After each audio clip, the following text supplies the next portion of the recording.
میں تم سے سچی بتاؤں، یہ سارا جتنا بھی نظام ہے نا پھیلا ہوا نیٹ اور پیٹ کا، یہ سب کا سب دجل ہے، سب کا سب دجل ہے، اور اس کا منتہا دجال ہے، اس کا منتہا دجال ہے۔ سائنس کی ابتدا میں عیسیٰ علیہ السلام آئے، سبسکرائب ایٹ فورتھ حضرت جی، انہوں نے آ کر یہ بتایا کہ سائنس کوئی چیز نہیں،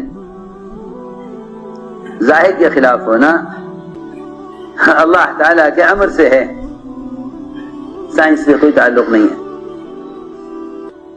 عیسیٰ علیہ السلام سائنس کی ابتدا میں آئے اور سب کچھ اللہ کی جزا کر کے دکھلایا، جس پہ سائنس ابتدا بھی فیل ہو گیا کہ نہیں اللہ سے ہوتا ہے۔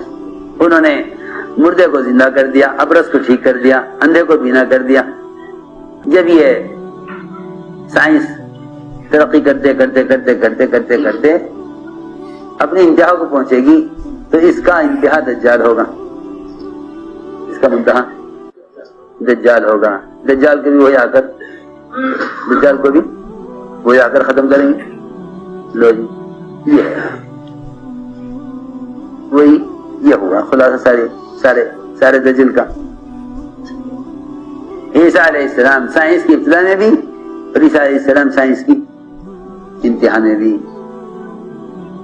تو میں عرض کر رہا ہوں دجل ہے، یہ دجل ہے۔ دجل اسے کہتے ہیں کہ جس کو دیکھ کر آدمی صحیح غلط میں، حق اور باطل میں تمیز نہ کر سکے۔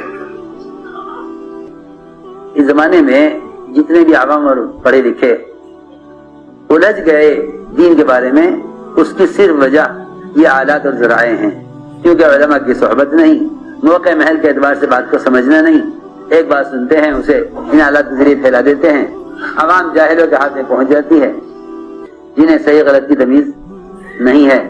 بس دین ان پر مشکل ہو جائے ان آلات کی وجہ سے، یہی دجل ہے کہ آدمی حق کو باطل، باطل کو حق سمجھ بیٹھے گا، غلط کو صحیح، صحیح کو غلط۔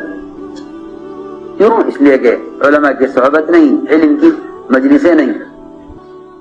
اب براہ راست دین کو سمجھیں گے آلات کے ذریعے تو صحیح کو غلط، غلط کو صحیح، اسی کو دجل کہتے ہیں، اسی کو دجل کہتے ہیں۔ دجال کا مطلب ہی یہی ہے کہ اس کی جنت جہنم نظر آئے گی، اس کی جہنم جنت نظر آئے گی، یہاں آدمی فیصلہ نہیں کر سکے گا۔ مسئلہ فرماتے تھے جو جتنا زیادہ سے زیادہ رواج کے زمانے میں سنت کا پابند ہوگا وہ دجال کو پہچان لے گا۔